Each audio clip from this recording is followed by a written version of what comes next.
Olá pessoal, bem-vindos à comunidade do investidor.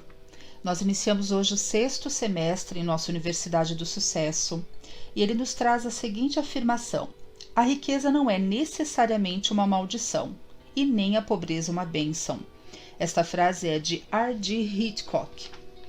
A lição de hoje é de número 26, Como se tornar um fazedor de fortuna, e o nosso professor de hoje é P.T. Barnum. Nós vamos conhecer um pouquinho mais sobre ele. Conseguir dinheiro sempre foi uma tarefa simples para aqueles que agem com um pouco de disciplina e seguem umas poucas regras. Essa era a visão dele.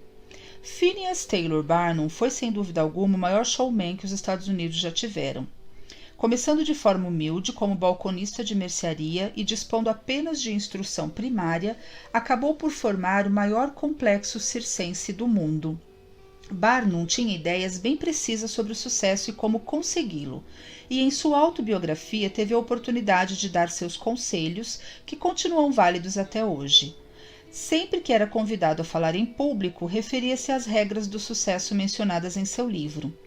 Era sagaz o bastante para compreender, a partir de sua própria experiência como empresário e político, que havia um único assunto do qual o público nunca se cansava: o dinheiro.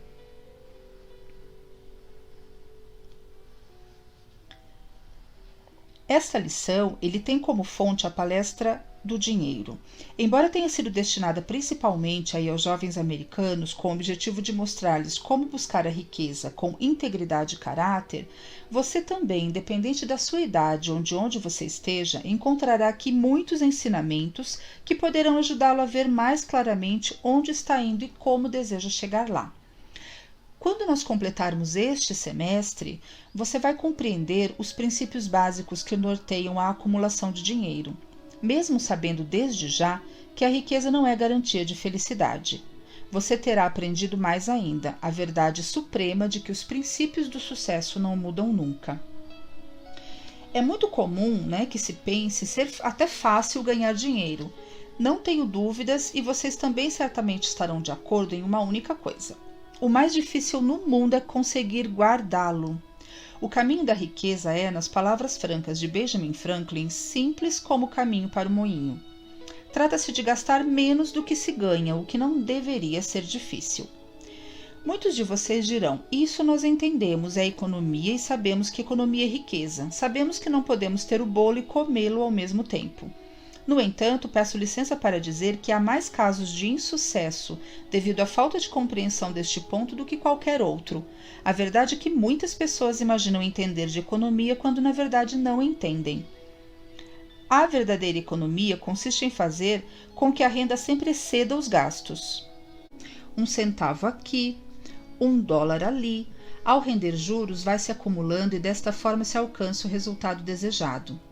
Talvez se necessite de algum treinamento para realizar esta economia, mas depois de acostumado, vai descobrir que há mais prazer em economizar de maneira racional do que gastar de forma irracional.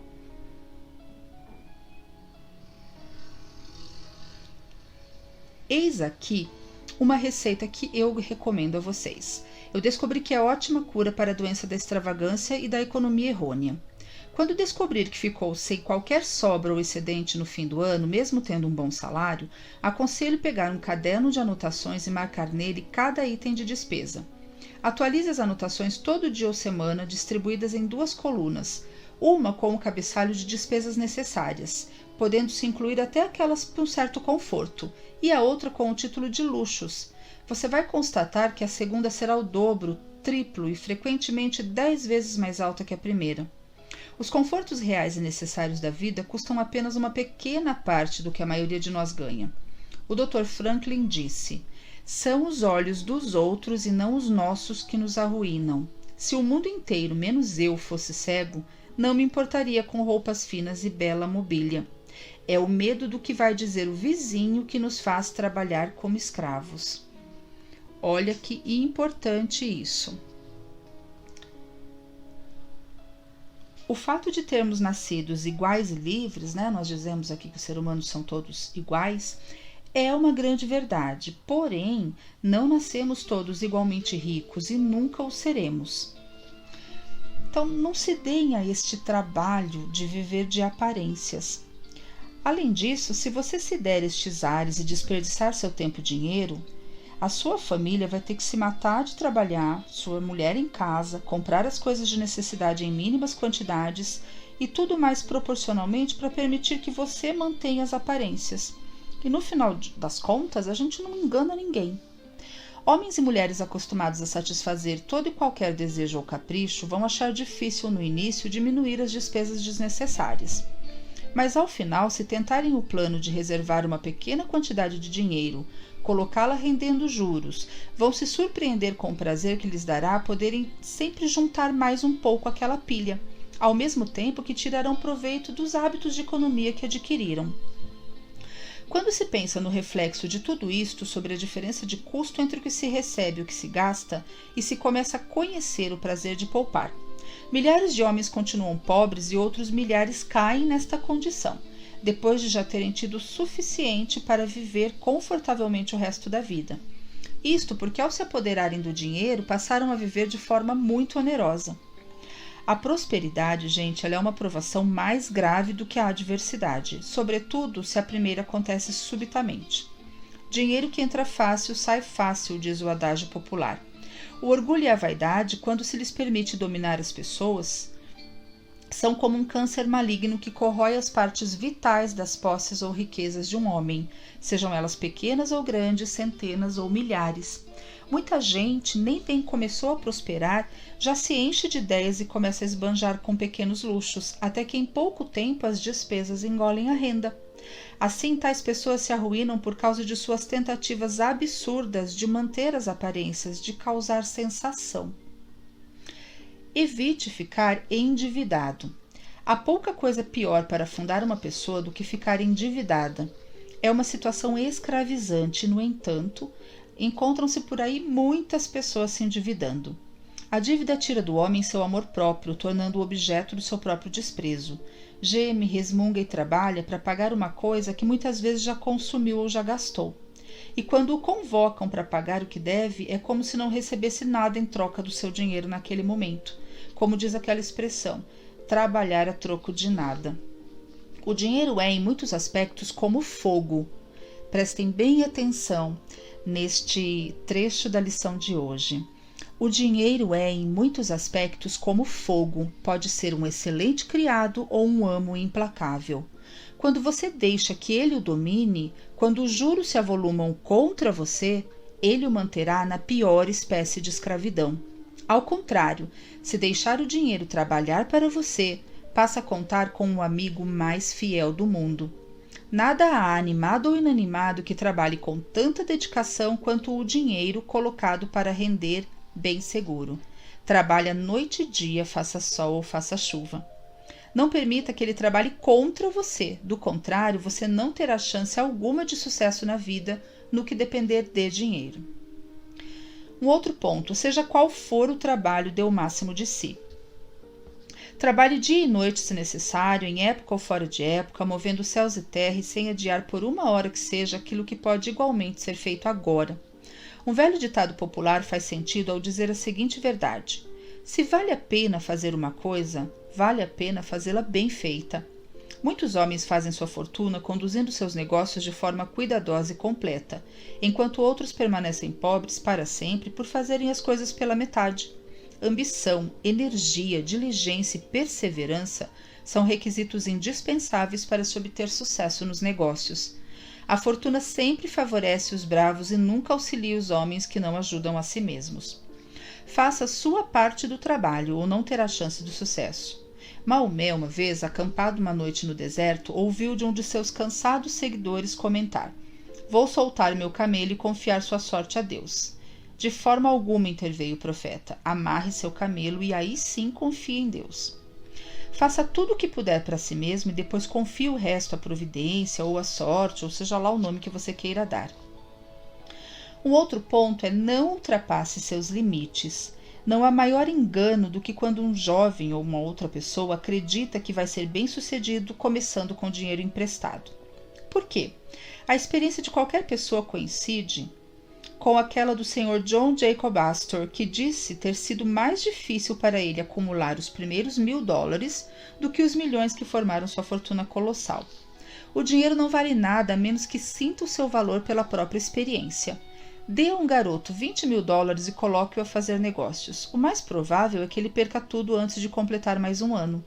É como comprar um bilhete de loteria e ganhar o grande prêmio. O dinheiro entra fácil, sai mais fácil ainda. Ninguém vai saber o valor do dinheiro até que o obtenha através de esforço. Sem abnegação e economia, paciência e perseverança e começar com um capital que você não ganhou, você não está certo de ter sucesso ao acumulá-lo. 9 entre 10 dos homens de fortuna em nosso país começaram a vida como rapazes pobres, dotados de força de vontade, diligência, perseverança, economia e bons hábitos. Foram prosseguindo gradualmente, ganhavam o próprio dinheiro e o guardavam, e essa é a melhor maneira de se acumular uma fortuna. Não dissipe as suas forças. Não se envolva em mais de um tipo de negócio e mantenha-se naquele que escolher fielmente até ser bem-sucedido, ou até que a sua própria experiência lhe aponte o momento de abandoná-lo. O constante martelar sobre um prego geralmente o enterra o suficiente para que se possa finalmente dobrá-lo sobre a madeira. Quando a atenção exclusiva de um homem se concentra num objeto ou atividade, sua mente estará constantemente sugerindo melhorias quanto à execução, que não lhe teriam ocorrido se o seu cérebro tivesse ocupado por uma dúzia de assuntos diferentes de uma só vez. Muitas fortunas se esvaíram pelas mãos de homens que estavam envolvidos com um número exagerado de atividades em determinado momento. Há bom senso naquela velha advertência no sentido de não se ter muitas lâminas de ferro no fogo ao mesmo tempo. Cuidado com as operações externas. É comum encontrar-se homens outrora donos de grandes fortunas que de súbito se tornaram pobres. Frequentemente, isso ocorre porque a pessoa estava envolvida em operações externas de algum tipo. O que é isso? Após ficar rico através de um negócio legítimo, toma conhecimento de uma grande especulação onde poderia ganhar milhões. Seus amigos o estão sempre adulando, dizendo que ele nasceu com sorte, que tudo que ele toca vira ouro. Se então ele nasceu com sorte, ele acaba se esquecendo de que os responsáveis pelo seu sucesso anterior foram os saudáveis hábitos econômicos, a retidão da conduta e o cuidado pessoal com negócios dos quais ele realmente entendia, e ele passa a ouvir essas vozes enganosas e sedutoras. Mas daí explode a bolha e ele perde tudo o que tem e aprende então o que já deveria saber desde o início, que não importa quão bem-sucedido um homem seja em seus negócios, ao se afastar deles e se envolver em atividades das quais não entende, transforma-se num Sansão sem os cabelos. Sua força o deseda e é agora igual aos demais homens. Se o homem tem bastante dinheiro, deve investi-lo em tudo que acenar com o sucesso e que pode beneficiar a humanidade, mas que sejam moderados os valores investidos e que um homem nunca arrisque a fortuna que ganhou de forma legítima investindo em negócios nos quais não tenha qualquer experiência.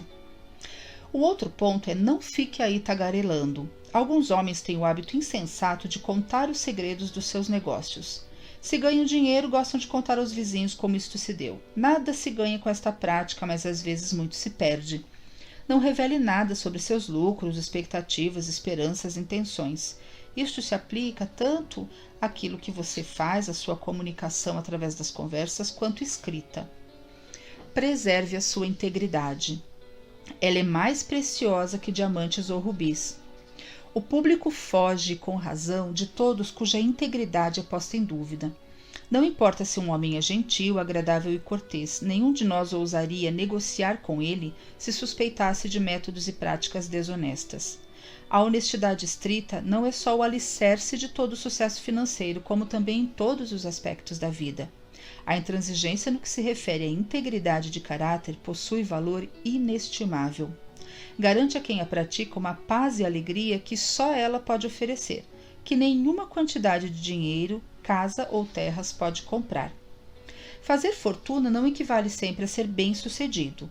Há muitos pobres homens ricos, enquanto há outros homens e mulheres honestos e devotados que nunca possuíram tanto dinheiro quanto certos ricos esbanjam por semana, mas que, entretanto, são mais ricos e felizes do que pode ser qualquer um que transgrida as leis mais nobres da existência. O amor excessivo pelo dinheiro pode ser, sem dúvida, a raiz de todo o mal. Mas o dinheiro em si, quando usado de forma apropriada, não só é algo útil para se ter em casa, mas pode ser louvado por constituir uma bênção para nossa espécie ao permitir que seus possuidores contribuam para alargar o horizonte da influência e da felicidade humana. O desejo de riqueza é quase universal e ninguém pode dizer que não seja louvável, contanto que seu possuidor aceite suas responsabilidades e use-o como um amigo da humanidade. A história da obtenção do dinheiro é a história da civilização, e onde quer que o comércio tenha florescido, ali também floresceram a arte e a ciência. Na verdade, de um modo geral, os que fazem fortuna são os benfeitores da nossa raça. A eles, em grande parte, devemos nossos centros de instrução e arte, nossas academias, universidades e instituições religiosas. Não constitui argumento contra o desejo ou possuir riqueza. Dizer que existem homens avarentos que juntam dinheiro só pelo prazer de acumular, não tendo aspirações maiores do que agarrar tudo que passe perto de suas mãos. Da mesma forma que nós temos hipócritas na religião, demagogos na política, temos ocasionalmente os avaros entre os fazedores de fortuna. No entanto, são uma exceção à regra. Portanto, em sã consciência, aconselho a todos os homens e a todas as mulheres que ganham dinheiro de forma honesta e não ao contrário, pois, como disse Shakespeare, aquele que não tem dinheiro, meios e contentamento não pode contar com 3 ótimos amigos. O dinheiro nunca foi e nunca será, gente, algo negativo. O uso que nós fazemos dele é que sempre vai fazer diferença em nossas vidas. Um grande beijo e eu vejo vocês na próxima aula.